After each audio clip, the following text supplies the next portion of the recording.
మా వ్యవసాయ భూములను మాకు ఇప్పించండి. వరంగల్ జిల్లా పర్వతగిరి మండలంలోని అన్నారం గ్రామంలో గల స్థానిక దళిత రైతులు ఏవీ న్యూస్తో సంయుక్తంగా మాట్లాడుతూ, దళితులకు జీవనాధారం కోసం గత ఇందిరాగాంధీ ప్రభుత్వం గ్రామంలో సర్వే నంబర్ 112/15 49లో గల అసైన్ భూమిని దళితులకు పంపిణీ చేసి, అందులో జీవన్ ధార ద్వారా బావులను తవ్వించి వాటికి మోటార్లను ఫ్రీగా ఇచ్చి కరెంటు లైన్ ఏర్పాటు చేసి పంటలకు సాగు కోసం చేయగా, కొంతమంది వ్యక్తులు తమ స్వార్థ ప్రయోజనాల కోసం అట్టి భూమిని అమ్ముకోవడం, కొంత భూమి అన్యాక్రాంతానికి గురి కావడం జరిగిందని, దానివల్ల మా వ్యవసాయ భూమి లేకుండా పోయిందని, దీంతో మా కుటుంబాలను పోషించుకోవడం కష్టంగా ఉందని తెలుపుతూ, ఇప్పటికైనా సంబంధిత అధికారులు వెంటనే స్పందించి గత ప్రభుత్వ హయాంలో మాకు ఇచ్చిన భూమిని మాకు ఇప్పించి మమ్మల్ని మా కుటుంబాలను ఆదుకోవాలని అధికారులను కోరుచున్నామని అన్నారు.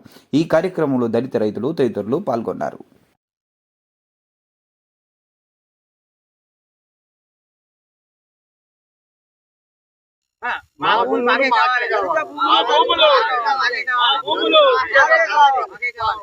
దళితుల భూములు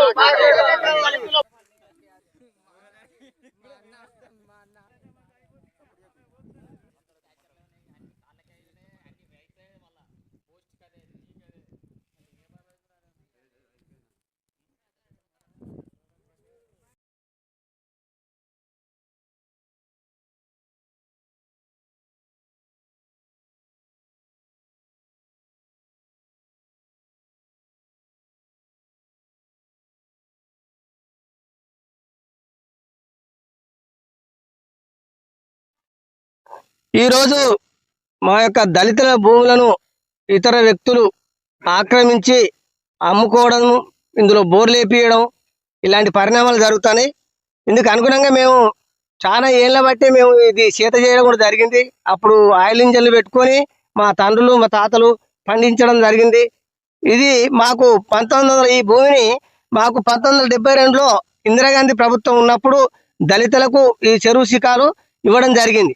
కానీ మా యొక్క దురదృష్టం ఏంటంటే, మాకు కొంచెం దూరం ఉన్నందువల్ల మేము రాలేకపోయినాం. అయినా మా తల్లిదండ్రులు చేసినా వాళ్ళు తదనంతరం చేసుకుంటూనే ఉన్నాం. అయినా వీటిని ఆక్రమించి వాళ్ళు మా మీద దౌర్జన్యం చేసేందుకు ప్రయత్నాలు చేస్తున్నారు. కనుక దీన్ని ఖండిస్తూ ఈరోజు మా దళితుల భూములు ఏవైతే ఉన్నాయో ఇక్కడ పెదతండ కింద 112 సర్వే నెంబర్ల మాకు ఉన్నటువంటి 12 ఎకరాల 36 గుంటలు మా యొక్క భూమిని మాకు న్యాయంగా మాకు ఇవ్వాలని, మేము దున్నుకుంటాం. మేము బతకడానికి బతుకు తెరువు కోసం ఇదే ఉన్నది. మాకు ఎక్కడ ఎవరికి ఎకరాల కొద్ది భూములు ఎవరికి లేవు. అంత పేదవాళ్ళం, దళితులం. కావున ప్రభుత్వం ఇప్పటికైనా స్పందించి మా భూములు మాకే ఇవ్వాలి. అదేవిధంగా మేము కలెక్టర్ దగ్గర కూడా పోయి చెప్పడం జరిగింది. కలెక్టర్ గారు కూడా మాకు ఏమన్నారంటే, మీ భూములు మీయే ఉన్నాయి కదా, మీరు దున్నుకోండి, మిమ్మల్ని ఎవరు అబ్జెక్షన్ చేస్తే మాకు చెప్పండి, మేము వచ్చి పోలీస్ ప్రొటెక్షన్ ఇస్తాం, మీ భూములను మీకే అప్పచెప్తాం అని చెప్పడం జరిగింది. అదేవిధంగా ఎంఆర్ఓ గారు కూడా కలవడం జరిగింది. ఎంఆర్ఓ గారు కూడా ఏమన్నారంటే, మీకు మొత్తం బార్డర్ ఫిక్స్ చేస్తా, మీ 12 ఎకరాల 36 గుంటలల్లా మీ భూమిని మీకే మొత్తం బార్డర్ ఫిక్స్ చేసి గెట్లు వేయించి మీది మీకు ఇస్తాబ్బా, మీరు దున్నుకోండి అని చెప్పడం జరిగింది. ఎంఆర్ఓ గారు కూడా స్పందించి మాకు ఇలాంటి న్యాయం చేస్తున్నారని చెప్పి మేము ఆయనకు కూడా కృతజ్ఞతలు తెలుపుతున్నాం. అది దళితులు అని చెప్పి కించపరుస్తూ మమ్మల్ని ఆగం చేస్తున్నారు. అటువంటి వారిపైన చట్టరీత్యా చర్య తీసుకోవాలని చెప్పేసి, మరియు మాకు న్యాయం చేయాలని చెప్పి నా అయ్య సంపాదించండి బాయ్ నా పేరు మీద ఉన్నది కాబట్టి నా దీని మీద పట్ట అయింది. పట్ట అయినప్పుడు వాళ్ళ అయ్య పేరు మీద పట్ట ఉండాలి, వాళ్ళ అయ్య పేరు మీద పట్ట ఉండాలి. పట్ట అయినప్పుడు ఇద్దరు కొడుకులు, వాళ్ళిద్దరు రామచంద్ర అని వ్యక్తి, దొంతమల రామచంద్ర అని వ్యక్తి, ఆ వ్యక్తి పేరు మీద వాళ్ళ కొడుకు పేరు మీద ఇదే భూమి, వాళ్ళ భార్య పేరు మీద ఇదే భూమి, వాళ్ళ వదిన పేరు మీద ఇదే భూమి, ఇదే భూమి వాళ్ళ అన్న పేరు మీద ఇదే భూమి. ఇది గవర్నమెంట్ ల్యాండ్. నాకు రాకున్నా, నా దళితులకు రాకున్నా కూడా గవర్నమెంట్కు చెందాలి, లేకుంటే మన దళితులకు ఇవ్వాలి.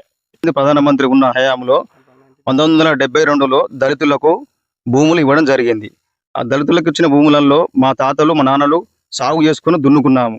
కానీ ఇప్పటి రోజున మేము సాగు చేసుకుందామంటే చేసుకోలేని పరిస్థితి. మా భూములు కొంతమంది ఆక్రమణదారులు ఆక్రమించుకొని సాగు చేసుకుంటున్నారు, కొన్ని ఇండ్లు కడుతున్నారు. ఇటు విషయం గురించి మేము ఎంఆర్ఓ గారికి కూడా వినతి పత్రం ఇవ్వడం జరిగింది. మీ ల్యాండ్ దగ్గరికి వచ్చి మేము గెట్లు వేస్తామని చెప్పడం జరిగింది ఎంఆర్ఓ గారు. అందులో ఒకటి, మా భూములు మేము దున్నుకుందాం అనే పక్షంలో ఇక్కడ ఉన్నటువంటి ఈ 3 బావులు మాకు ఇచ్చారు. సబ్సిడీ కింద మా ఎస్సీలకు సంబంధించి 3 బావులు కేటాయించడం జరిగింది. ఆ 3 బావులలో ఒక బావి కింద 8 మంది ఉంటారు. ఆ 8 మందిలో ఒక వ్యక్తి దొంతమల రామచంద్ర అనే వ్యక్తి ఇక్కడ ఉన్నటువంటి స్థానికంగా ఉన్నటువంటి కొంతమందికి వేరే వాళ్లకు 10 లక్షలకు మా ఎస్సీలకు సంబంధించిన భూమి అమ్ముకున్నాడు. వీటి విషయం గురించి సంబంధిత ఎంఆర్ఓ గారు కానీ, ఇరిగేషన్ డిపార్ట్మెంట్ గారు కానీ, కలెక్టర్ గారు కానీ ఇటు విషయంపై స్పందించి మా భూములు మాకు వచ్చినట్టుగా చేయాలని మా దళితులందరం కోరుతున్నాము. ఎకరాల 36 గుంటల భూమిని మాకు ఇప్పియగలరని గవర్నమెంట్ కు ప్రార్థన చేస్తున్నాం. ఎంఆర్ఓ గారు కూడా నమస్కారం చేసి చెప్తున్నాము. కలెక్టర్ గారు కూడా అప్లికేషన్ ఇచ్చొచ్చాము. ఇటువంటి భూమిని మా భూములు మాకు కావాలని కొంతమంది అక్రమంగా పట్ట చేసుకున్నారు. ఎవల బావి కింద 8 మంది ఉన్నారో ఎవరికి తెలియకుండా 10 లక్షలకు భూములు అమ్ముకుంటారు, బోర్లు అమ్ముకుంటారు, బావిలు అమ్ముకున్నారు, ఎవరిది లేదంటారు. అట్టి భూమిని ఎవరి భూమిని వారు సాగు చేసుకొని పండించుకుందామని మేము మాకు భూములు లేవు, జాగాలు లేవు, అదే గవర్నమెంట్ ఇచ్చిన ఇందిరాగాంధీ ఇచ్చిన భూమి మీద బద్దామని ఆలోచన మీద ఉన్నాం సార్. మా భూమి మాకు కావాలి, మేము ఎవరికి అమ్మలేదు, ఎవరికి ఏం చేయలేదు. అట్టి భూమిని మీరు అమ్ముకున్నారని కొంతమంది దౌర్జన్యం చేసి ఈ పట్టాలు చేయించుకోవడం జరిగింది సార్. అట్టి భూమిని మాకు ఇప్పగలరని అధికారులకు కోరుచున్నాం.